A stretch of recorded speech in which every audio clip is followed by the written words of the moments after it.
ಎಲ್ರಿಗೂ ನಮಸ್ಕಾರ. ನಾನು ನಿಮ್ಮ ಧ್ರುವ ಸರ್ಜ. ಹೌದು, ನಾನು ಮಾರ್ಟಿನ್ ಪ್ರಮೋಷನಲ್ಲಿದ್ದೇನೆ.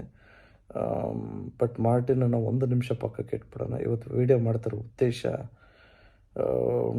2024 August 14 ಇಂಡಿಯನ್ ಸ್ಟ್ಯಾಟಿಸ್ಟಿಕ್ಸ್ ಪ್ರಕಾರ ಪ್ರತಿ 16 ನಿಮಿಷಕ್ಕೂ ಒಂದು ಹೆಣ್ಮಗುನ ರೇಪ್ ನಡೀತಾ ಇದೆ. ಎತ್ರ ನಾರ್ಯಸ್ತು ಪೂಜ್ಯಂತೆ ರಮಂತೆ ತತ್ರ ದೇವತಃ ಅಂತ ಹೇಳ್ತಾರೆ. ಎಲ್ಲಿ ಹೆಣ್ಮಕ್ಳು ಮರ್ಯಾದೆ ಗೌರವ ಇರಲ್ವೋ ಅಲ್ಲಿ ಆ ಭಗವಂತನೇ ಇರಲ್ವಂತೆ. ನಮ್ಮದು ರಾಮ ಜನ್ಮಭೂಮಿ ಅಂತ ಕರಿತೀವಿ. ಕೆಲವು ಬಾಸ್ಟರ್ಡ್ಸ್ ಮಾಡ್ತಾರೋ ಕೃತ್ಯದಿಂದ ನಿಜವಾಗ್ಲೂ ನಮ್ಮ ಭಾರತಕ್ಕೇ ಕೆಟ್ಟ ಹೆಸರು.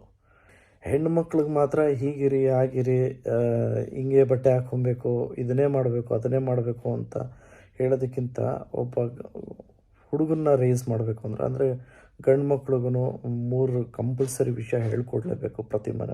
ಪ್ರತಿಯೊಬ್ಬರ ಮನೆಯಲ್ಲೂ ಹೇಗೆ ಪ್ರೊಟೆಕ್ಟ್ ಮಾಡಬೇಕು ಹೆಣ್ಮಕ್ಳನ್ನ, ಮತ್ತು ಹೇಗೆ ಸಪೋರ್ಟ್ ಮಾಡೋದು, ಮತ್ತು ಹೇಗೆ ರೆಸ್ಪೆಕ್ಟ್ ಮಾಡಬೇಕು ಅಂತ ಪ್ರತಿಯೊಬ್ಬರ ಮನೆಯಲ್ಲೂ ಇದು ಹೇಳ್ಕೊಡ್ಲೇಬೇಕು.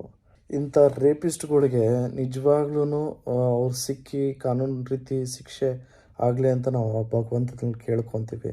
ಬಟ್ ಅವ್ರಿಗೆ ಯಾವುದೇ ರೀತಿ ಶಿಕ್ಷೆ ಕೊಟ್ಟರು ಆ ಸ್ಯಾಟಿಸ್ಫ್ಯಾಕ್ಷನ್ ಅನ್ನೋದು ಆಗೋದೇ ಇಲ್ಲ.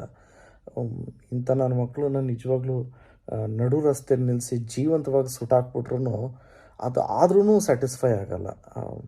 ಇಂಥ ಕಲ್ಪ್ರಿಟ್ಸ್ಗೆ ಏನೇ ಮಾಡಿದ್ರೂ ಆ ಭಗವಂತ ಇವ್ರಿಗೆ ಒಳ್ಳೇದು ಮಾಡದೇ ಇರಲಿ ಅಂತ ಮನಸಾರ ಕೇಳ್ಕೊತೀನಿ.